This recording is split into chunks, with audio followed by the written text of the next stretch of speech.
couple of things. Well, firstly, thank you for all making the effort for being here today after yesterday's dramas. And obviously with aviation, you have to adapt, especially as a pilot. And yesterday, Gerry's flight was cancelled, obviously, coming over from Dublin. So what did he do? He flew over himself. So just to be here today. So massive gratitude, Gerry, for doing that. And Gerry is or Captain Gerry Humphreys is AFTA's Deputy Head of Flight Training, and he's going to give you some useful insights on your career path. So thank you again, Gerry. Over to you. Thank you so much. You're all very welcome. It's great to see everybody here. And I'm not sure if you're cool enough. If you're not, maybe we can open the doors, let a bit of air in. But if you get too warm, please don't hesitate to go and have a bit of fresh air if you need to. So, can you hear me at the back? Great, excellent. Okay, my name is Gerry Humphreys, as you heard. In a previous life, let me see. Can we pull that screen up a small bit, maybe? Can we lift the screen a bit because it's gone down too much? In a previous life, as you can see, I used to fly in the military, but I'm now the deputy head of training. I've been flying since, well, my mum tells me that the day I was born, my dad flew me around the room, so I've probably been flying for more than 65 years. I started as an engineer at Queen's in Belfast, and then I was fortunate in that the Queen paid for me at university, and I joined the RAF for 20 years. Flew mostly the Harrier, and then left after about 20 years. Went to Ireland to take up the farm, where my dad, who had been a pilot in the RAF, was on the way out, had cancer. And so I took over from him and thought, right, I need to, well, more on that later, but I thought I need to get into flying, but I'm not really into airline flying at the time. And so I took a different path, but more about that later. So I'm from AFTA. Let me just see if I can lift that up a small bit.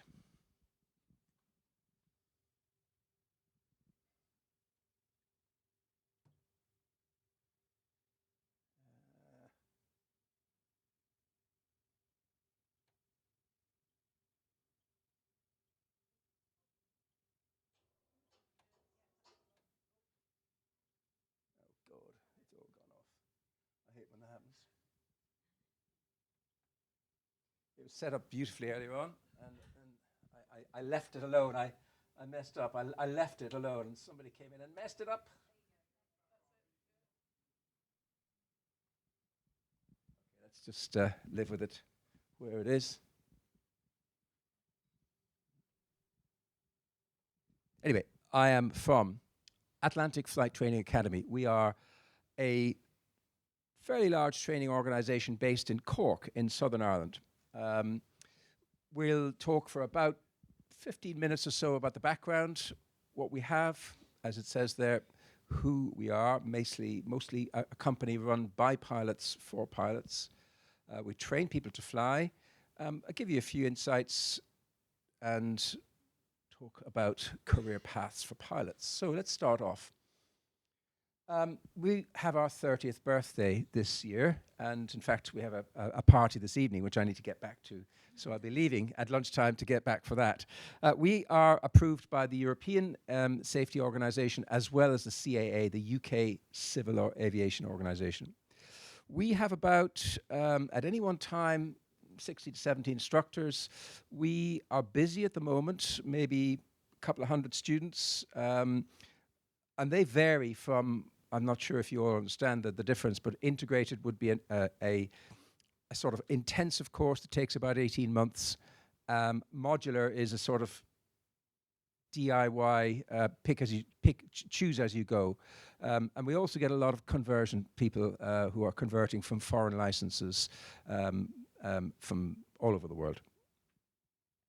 We have a very modern fleet, which I'll tell you about later on. We have partnerships with many of the leading airlines, including Ryanair there, as you see. Air Astana, you might not have heard of. They're the national airline of Kazakhstan. And they are a very large country. And we've trained about 30% of their pilots over the years. VistaJet are the largest business jet organization in the world by far. And we have a very interesting program with them. They like our people. Globe Air, ASL are also partners and more. So, as I say, we're located in Cork. Our main area of operations, the main airport terminal is up around there. Our headquarters from an academic point of view is there, and we have our own parking and maintaining area down there. The academics take part there. You'd normally spend about 6 months learning the academics, doing ATPLs. An intensive, fairly intensive course, and as we may mention later on, it actually qualifies you, if you so wish, as part of a degree program. Waterford is a regional airport in the southeast part of the country. We have a satellite base there where we do a lot of our early training so that you don't get in the way of Airbuses and stuff when you're learning, doing your first solos. That base, people love going there because it's I wouldn't say flying club, but it's a very professional place to learn to fly, but you can get some very good continuity in Waterford, good weather, purely dedicated to getting you solo and getting your early hours gone. Our fleet is very modern. We do all our own maintenance, over 20 airplanes, our own fuel, jet and avgas, all of those sort of rooms and facilities we have, and we also have 5 sims. So the Cessnas that we use, I think if the company was run by accountants, they probably wouldn't allow us to use Cessnas, but we like Cessnas because those Cessna 172s have a big airplane feel. They're incredibly safe. They're very, very good airplanes to learn to fly on, and they have a big airplane feel. But something we don't even put in the brochures, which I think we probably should, is that we allow people to sit in the back. So if the person learning to fly up the front and the instructor agree, someone can sit in the back and soak up what's happening, so that if they're about to go and learn to fly, a navigation exercise, or if somebody's having trouble, we say to them, look, take a pause, sit in the back, do some back seat flying, and that works for everyone. And so, we usually, it's rare to see the airplanes going off with just 2 people on board. And so that's a sort of hidden benefit that we have from flying 4-seat airplanes. We have, as well as that, we have 5 DA-42s, very efficient, very modern, hugely well-equipped aircraft, very comfortable airplanes to train and fly in, and we're very happy with those indeed. We also have 2 ex-military trainers. In fact, one of ours, Prince Harry, went solo in. So I always tell people that their DNA is mixing with very famous some folks. So these aircraft we use for, a part of the course is teaching you to deal with the unexpected or deal with startle. And we don't do all of it on these aircraft because we believe that you need to cope with that in an airplane that's sort of normal airplane and often on instruments. But it's very useful to have these aircraft at hand to be able to teach people and expose them to slightly more force and slightly more attitude, extreme attitude, than they would normally see. And most people really enjoy this part of the flying, and certainly I do, because it's my favorite bit to give. And it's really good to see people's light bulbs coming on, understanding how the plane flies, and more importantly, when it doesn't fly, why and what you do to make it fly again. We also have a series of simulators. We have a couple of these DA-42s. One is an Ulsim, which is a French company. The other is made by Diamond themselves. And as well as that, we have a 172 sim, which is converted from an older aircraft that we had. 2 of the very latest technology 737s, a 737-800 and a 737 MAX. The MAX is literally just months out of the box. And those aircraft we use for advanced training and just before you go to your sort of final phase of the of your training, which would be type rating. The team, Mark's the boss, a very good friend of mine. We work well together. He is an aviator through and through. He's got, he hasn't put any hours down there. He doesn't really think about hours, but he's got probably more than 30,000 hours. So I can't remember how many that. There's probably a couple of years of his life actually spent in the air in control of airplanes. But he's flown everything from all the Boeing families, Airbuses, corporate, Cessna citations, you name it. He's a senior flight examiner, as it says here, and he still keeps up his 737 type rating instructor. And if that wasn't enough, his wife is a captain with Aer Lingus. So when his children go out and they see small planes, they go, "Daddy plane." They see a big plane, they go, "Mummy plane." So Mark is a true through and through aviator. Dan Lynch is our chief flying instructor. He is born and bred within AFTA, and he's always been with us. He's done a little bit of corporate flying, but he's an expert on training people and the local situation, the local weather. He knows all the air traffickers, so he's able to get the best out of them, and really good guy. He's also an examiner. Barry is one of our secret weapons. He's a seriously talented engineer, degree in engineering. He also has a PPL, so it's great to work with people who actually understand when you say something's wrong with a plane, then they sort of believe you because they understand a little bit more, if they have an engineering background and flying. Great team. And we've got folks from, in fact, as an aside, I'm sorry, these asides are going to keep coming in. We are, in a way, we have a happy happens that climate change has brought us. We have a chap came from a big school in Greece who was sick of forest fires and heat and extremes, and he's come to Ireland for the climate, believe it or not. So he and his family are very happy, but we're delighted to have him because he's a real expert on the sort of aircraft that we're flying those Diamonds. So good team. Some of the other guys, Philip is our safety man. Kyle, great character, ex-Aer Lingus long-haul guy, real expert on the admin and the rules and the regulations, and he is on several very high-level committees within EASA. Mark on the right is our senior MCCI guy and also an expert organist. The girls behind the scenes, the real power. We've got Jenna, who does business development, Jen, who looks after the people side of things, and Marie, who is mainly involved for getting me here today. So what do we do? So I would say, as I said before, it's run by pilots for pilots. We need to keep this safe, and touch wood, we run a safe outfit.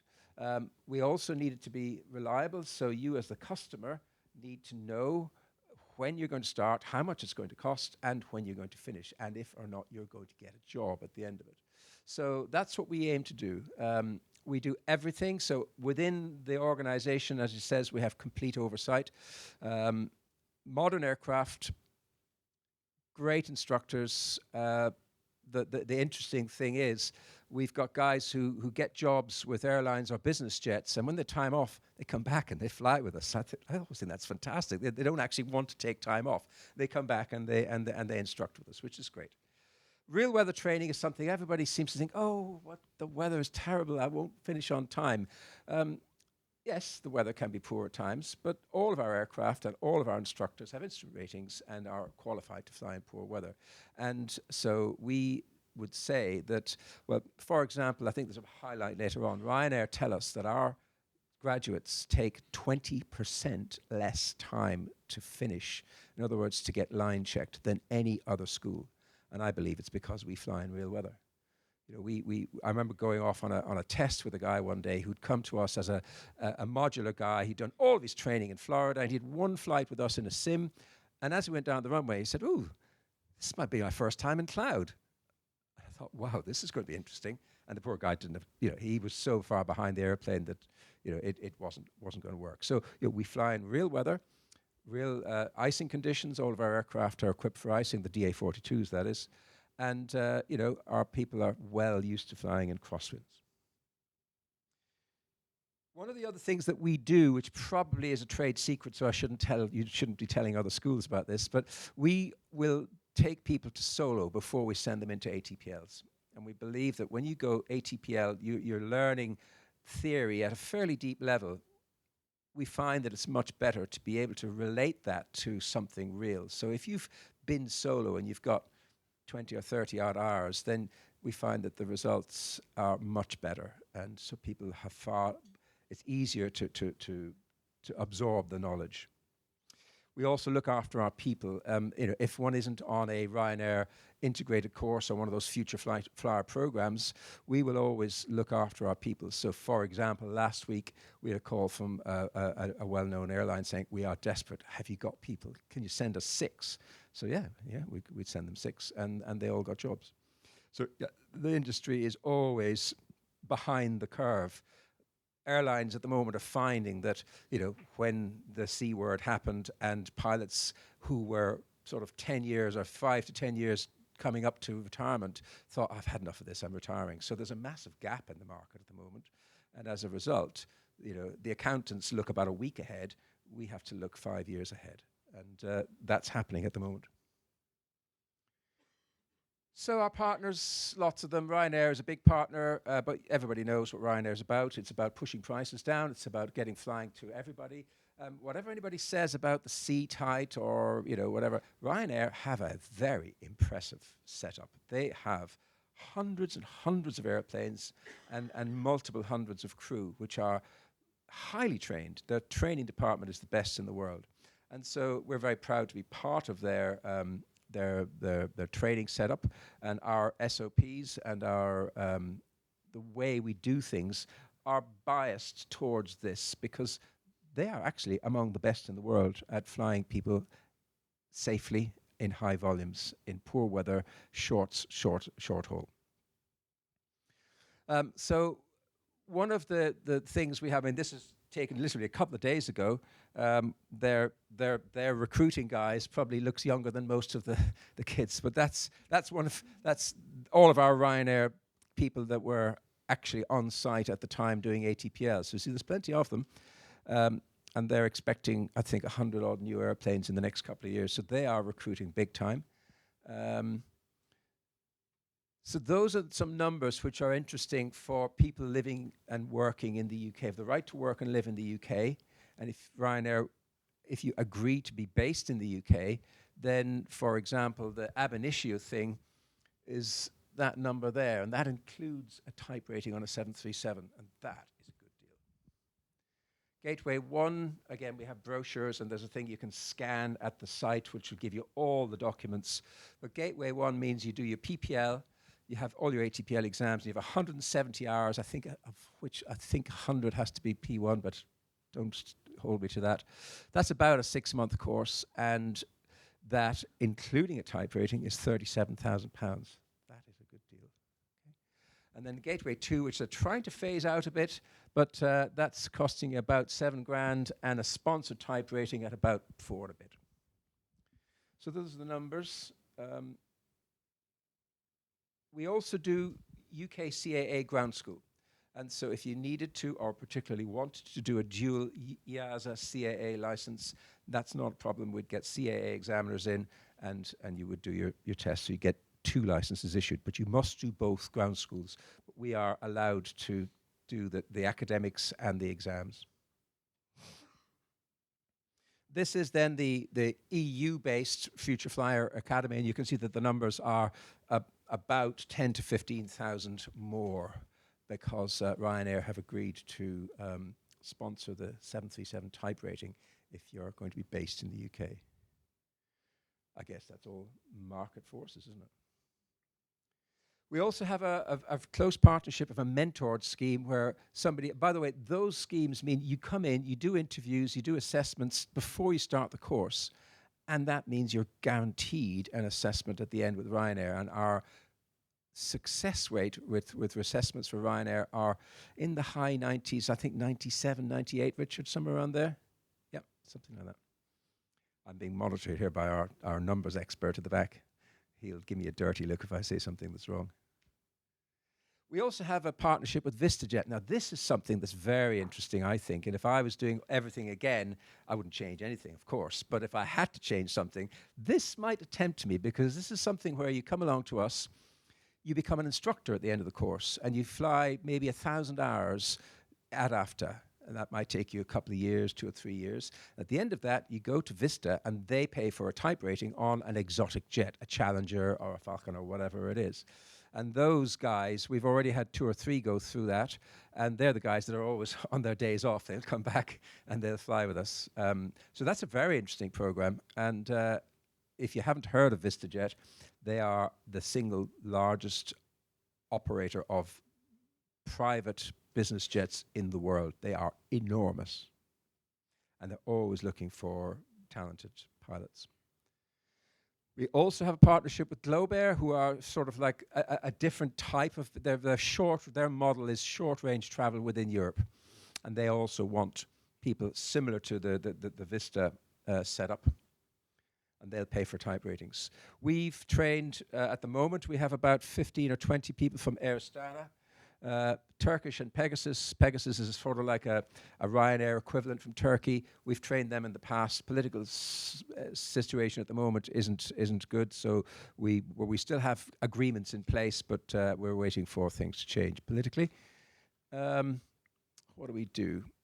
Okay, Bruno there is trying to say we do everything basically, from everything you can do in an aircraft, we do it. So the integrated course is about 18 months. Modular is sort of like pick and mix. You can, if you're working or you haven't got all the money together at one time, then, you can come at, and somebody at the back was asking me, is it 9 to 5? No, we start flying at 6 o'clock in the morning, sometimes earlier, and we will finish at midnight, and we fly 7 days a week. We don't fly on Christmas Day because the air traffic controllers are shut. We'd love to, because we're probably better off without them sometimes. Hope there's no air traffic here. But we work. So we're pretty flexible. And since the C word happened, a lot of our modular training can be done online. The authorities have agreed. And so, for example, if you're a modular and you need a multi-engine piston grief or something like that, I can do that on a Saturday morning to suit you if you're working during the week. So, I always say we're not too big to deal with people individually. An enormous school with thousands of students, this is the way this happens. We are small enough to deal with individuals and help them to cope with whatever their requirements are. But yeah, we do everything, aerobatic stuff. We do some survey flying as well, etc. What else have we got here? Degree programs. If mum and dad want you to get a degree, and many people want to get degrees, then there are several ways of doing that. This is for people who are already qualified, and a lot of people find that without a degree, they won't go into higher management, for example. So we can do a 2-year distance learning thing there. This is very popular at the moment, and actually we had our largest course ever come through. There's about 40 people. They spend a year at the university as university students, and then year 2 they come to us and do the whole of the integrated course. And at the end of that, they do their line training, and once they've sort of got over that, they do about 6 months of correspondence stuff to finish their degree course. So we've got the third level education system to agree that the academic requirements of ATPL, Air Transport Pilot License, actually are the equivalent of about 2/3 of a degree. So that's really very, very good. So you're getting the best of both worlds. Then we also have MBA stuff, again, for postgraduate people who are long haul, spend a lot of time in hotels or whatever. It gives them something to aim for and often can improve themselves. And that's very popular also. We're building new ops. We currently have fairly old old set of buildings which grew organically from, say, 30 years ago when we started with just one aircraft. But this new building has been approved, and it's going to be state-of-the-art. If you come to us, Sharon on the right, you will know very, very quickly. She's great. She has a fantastic network of local landlords and student accommodation who we are always keeping their accommodation busy and full, and very good standards, very high standard of, you're not going to be living in horrible student accommodation, which I have seen. My daughter brought me to one weekend. I thought, come on, we're out of here. You're not living in this place. This is horrible. But yeah, we make sure that people have good, safe and healthy environments, because you won't learn otherwise. those are the courses that we've got this year. Richard back there would probably know if there are places left. I really don't get involved. But we've got them every couple of months. Modulars start every month. Typically, we get people from converting from foreign licenses. We get a lot of French people.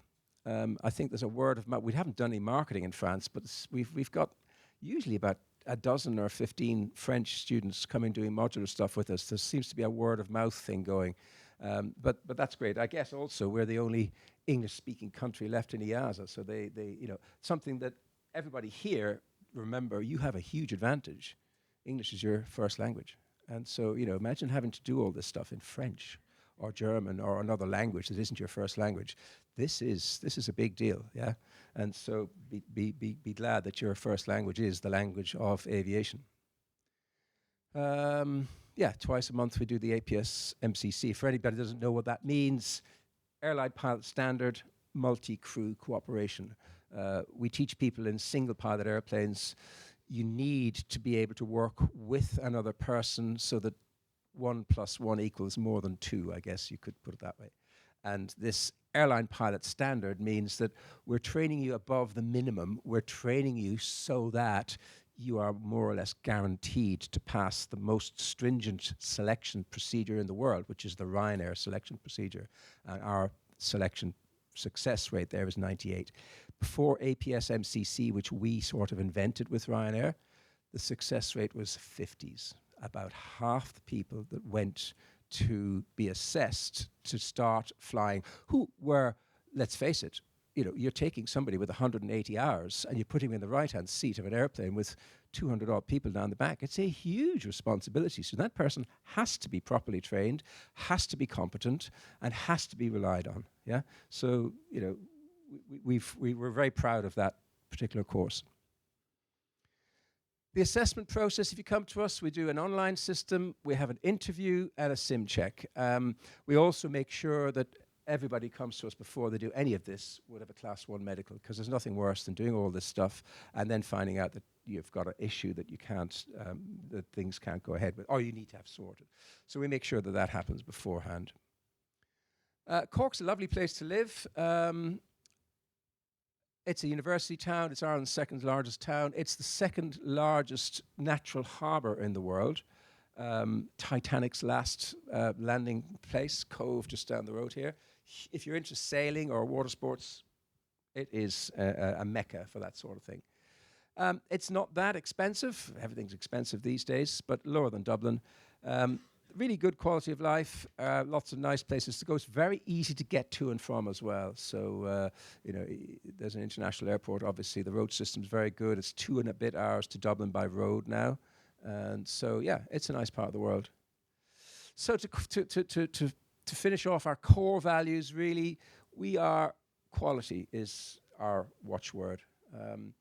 We have a just culture system, and so we accept that humans make mistakes, and we don't blame people for that. We try to use those mistakes as learning opportunities, and so we don't have a system. We have an internal safety management system, so we encourage everyone, students and instructors, to put an internal report. So if somebody has, one of the guys the other day had scratched himself on something that was supposed to hold a map, and we discovered that actually it had become damaged with age, and we just took them all off, and silly things. Somebody tripped over something, so we replaced normal stuff. But it's good.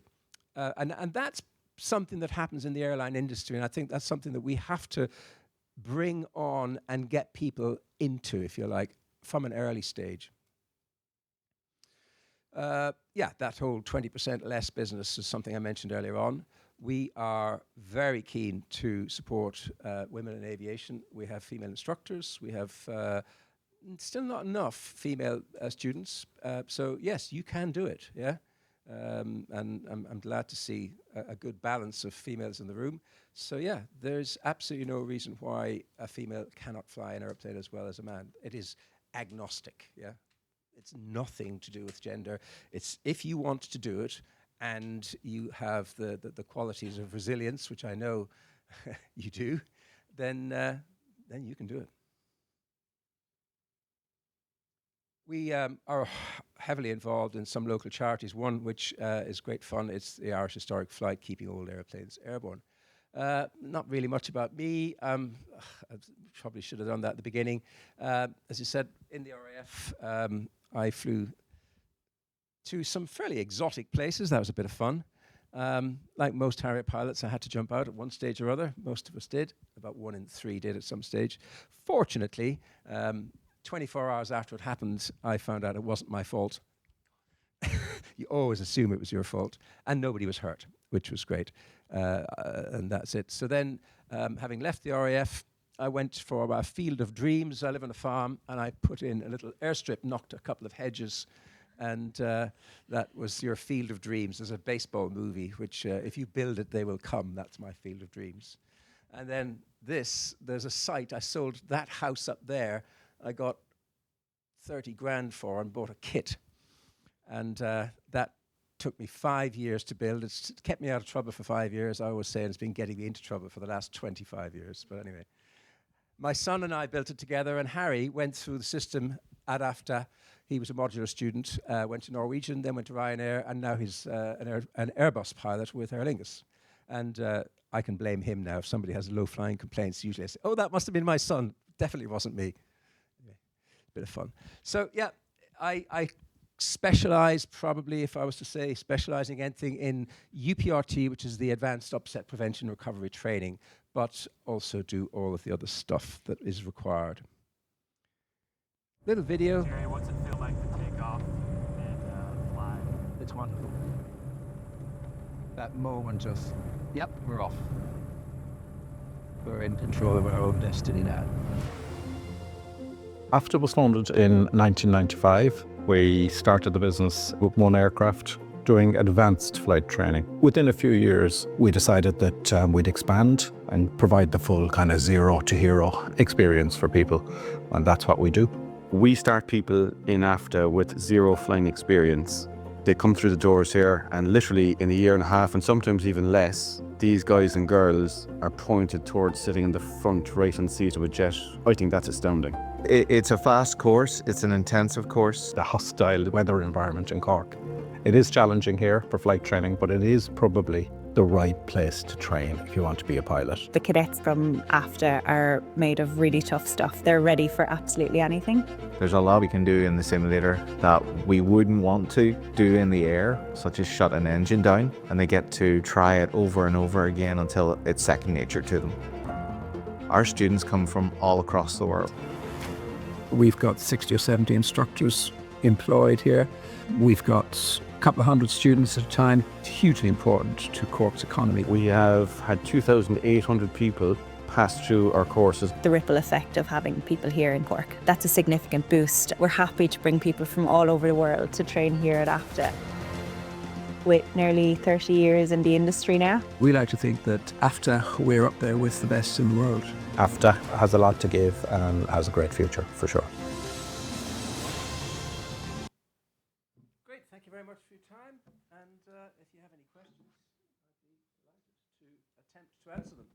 Or if you don't.